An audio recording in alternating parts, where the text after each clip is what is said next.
Welcome to episode 2 of Mit's Talks. Man, this week went by pretty quickly.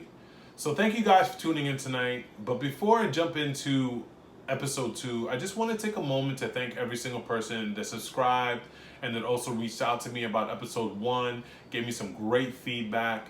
You know, your support means everything to me. You know, this is a big step I'm taking in my life, and I want to really hit home runs right off the bat. I know I'm not, but I do promise you that I have the commitment to be able to get better every single week, which I hope you see tonight in episode 2. So episode 2 this week is going to be talking about a subject that is very close to my heart. Fatherhood. You know, if you didn't watch episode 1 and you don't know much about me, I have a 15-year-old son. His name is Xavier, and you know, he's my heart. I identify myself as a father before I identify myself as anything else. And, you know, Xavier, if you're watching this, I just want to let you know I dedicate this episode to you. I love you. So, fatherhood, being a parent, you know, that's tough. That's tough. So I'm going to start this episode by talking about, you know, a conversation I had with somebody that I think why this episode can help people. So a couple of years ago, I had a friend of mine reach out to me and invited me out to lunch. And I didn't know why we were going to lunch, but he invited me out to lunch, and he was like, hey, I'm buying, just let's go. And I was like, free food? Yes. So I went ahead and I had lunch, and in the conversation, my friend had shared with me that him and his wife were expecting to have a child, which I was super excited for them. You know, I was like, yo, that's amazing, you know. And then the part that was a little bit difficult was where he told me that he unfortunately did not have his father involved in his life. His father and his mother had gotten divorced when he was younger, and unfortunately after the divorce, the mother and the father really had a struggle in their co-parenting, to the point that the father couldn't take it anymore and just left, and he never had his dad around. So he didn't have a father figure in his life. And then a lot of times he used to tell, and then when he told me that day was that he observed me a lot of times on the phone with my son, interacting with my son, how I talk about my son and my relationship with my son, and he admired that, and he wanted to ask me. He was like, Elvis, how do I be a dad? I didn't have my dad in my life. I'm about to have a kid, and I don't know how to be a father. First, I was humble, and then the one thing I told him was just like, I love, lead with love. Look, there is no instruction manual that comes out when a child comes into this world. The manual that tells you, this is the things you can do, these are the things you don't do, this is the best way to raise your child. No, there's no instruction manual, so you have to be able to do the best you can. If you didn't have a father, if you didn't have a good upbringing, look at people who've had good upbringings in your life, and then use those as point of references. You know, for me, I was blessed enough to have a good mom and dad. You know, I know that my parents got divorced when I was younger, and I dealt with that, and that was pretty tough. And my father was still there in my life, even though my mom and dad got divorced. I know my father eventually got remarried, and then he had more kids, and then I kind of felt like he eventually slowly started removing himself from my everyday life, and that was tough. But that's going to be for a future episode where I talk a little bit more about blended families, you know, because that is unfortunately a very common thing now, where, you know, first marriages don't really succeed, and then, you know, there are half brothers and half sisters out there, and, you know, how do you deal with that, you know? But I'm going to touch on that another time. So yes, you know, my dad was a little bit more removed, but I used my parents as kind of like that point of reference. You know, I used my mom and my dad and the things they gave us. You know, we went to Catholic school. You know, we got the things we needed. We had clothes on our back. We had food on our table. You know, our needs were always met. So for me, when I had my son, I wanted to make sure I do the same thing. I wanted to make sure that I was giving Xavier the things he needed. You know, a big thing I learned being a parent, you have to be selfless, not selfish. Selfish is a stage in our lives. Hopefully it's a temporary phase, but you have to be an involved parent. For me, at least, I realized when I had my son, I needed to be selfless. It wasn't about my next paycheck was going to get me the shirt I wanted, the jeans I wanted. It could contribute to my car. It could contribute to the next apartment. It was about pay rent, do this, do that, and let me make sure that my son has what he needs. If I have $1 left in my pocket and my son wants to buy a pack of sour straws, boom, here's the $1. Enjoy the sour straws. I'll figure out my situation later. And you know what? I think that is really a big part of it. You know, people look at me sometimes and they ask me about some of the things I do from my lifestyle now and as being a father, and they're like, yo, dude, that's crazy. You know, a bit I will touch on now, you know, is, you know, my son's mother and I got divorced many years ago. And, you know, a big thing about it is that I'm a very, very strong believer in father's rights and being able to be involved in your son's rights in your son's life, no matter what. So I think that that's a big part of something who I believe in, of something I believe in. As long as you're a good father and as long as you're involved and as long as you want to be a positive impact on your son's life, you should be involved in your son's life. And I'm a strong believer of that.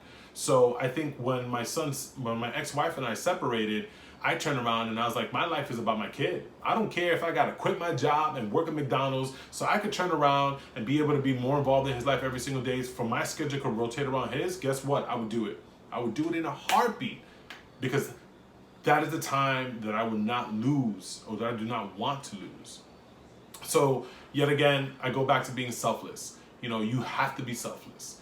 Another part of it is that I would tell you is that when you're with your child is be in the moment. You know, you're not with them 24/7 every single day. Be in the moment. Disconnect yourself from your phones, disconnect yourself from drama with family, from friends, with any of these things. You know, like, you want to be there because, newsflash, kids grow up like right away. Like, my son is 15 and I miss the moments when he was 8, 7, 5, a newborn kid. You know, when he would sit there and him and I would just kind of play ball together and then he would hug me. Like, trying to take a picture of my son, I laugh. He doesn't want to always take a picture with me. And I'm like, oh man, come on, like, it's my birthday. Can you give me a picture with you? Kids grow up. And I think that's something you want to pay attention to. As kids grow up, that's a constant evolution. You know, kids go from middle school to high school to college. So I will say this also, constantly evolve with your child. You know, I think a big success for me and my son is I'm constantly involved in his life. So my son at a certain point, he was very heavy into Fortnite. Love Fortnite.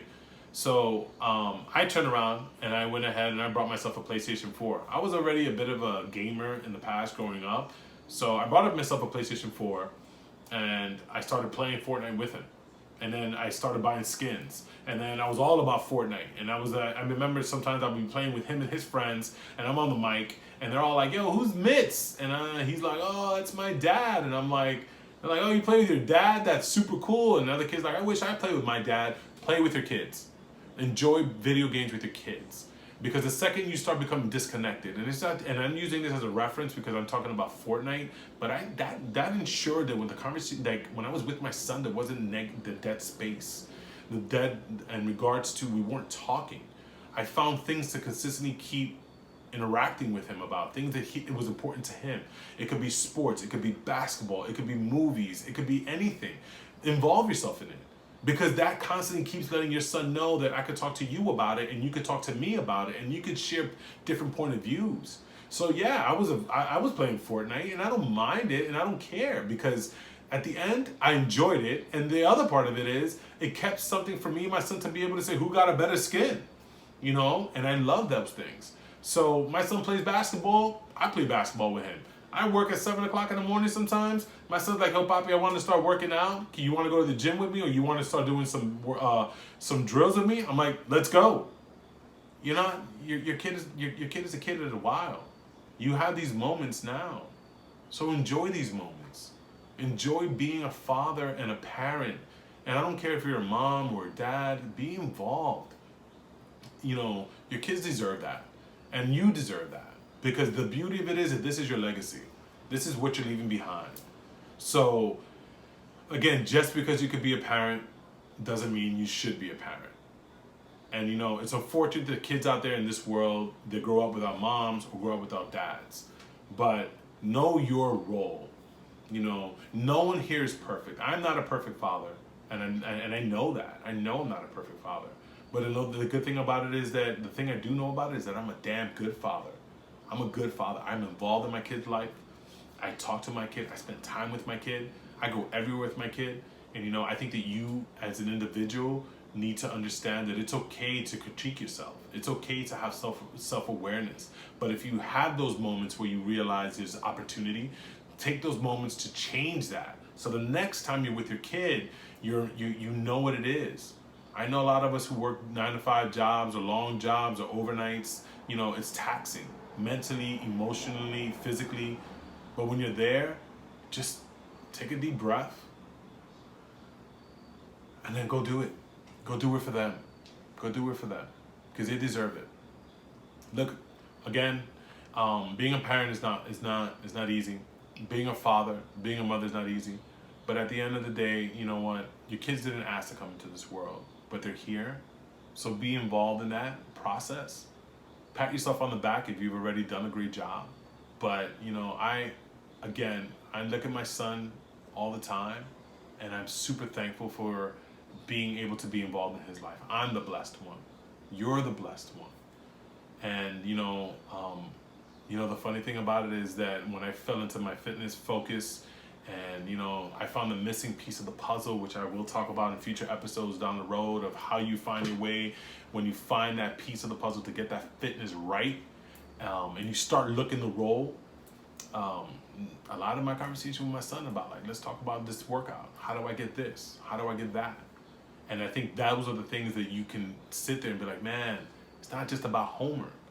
It's not just about, hey, don't do this, don't do that. The rights and wrongs about the streets of the world. It's about, man, I'm constantly keep inspiring my kid. It's not what you say to your child, it's what your child sees you do that will actually help them down the road. So practice what you preach. Try to be positive all the time, even if it's difficult, but always try to be positive. And, the thing about it is that for me is like, again, I'm blessed. I'm blessed to be his father. And, I really hope this episode helped people. I hope this is some good insight. And if you guys know anybody who could benefit from this episode, please pass it along. I am trying to get better every single week. This is not an easy thing. As funny enough as it is, I thought it was going to be a little more easier, but it's not. But I thank you guys very much for tuning in tonight. And, the one thing I ask, if it's possible, is I don't even care about the subscribing button. Give your kid a hug. Let them know how much you appreciate them. And then every single conversation you have on the phone, even if you're not with them, tell them you love them. I tell my son every single conversation I love him, because I never want him to believe, if that is the last thing I'll ever tell my child, and for whatever reason, he will always know that it was I love him. Love your kid, love yourself, stay positive. Mitz Talks, episode 2 is a wrap. Fatherhood, man, I'm sweating. Thank you guys, and good night.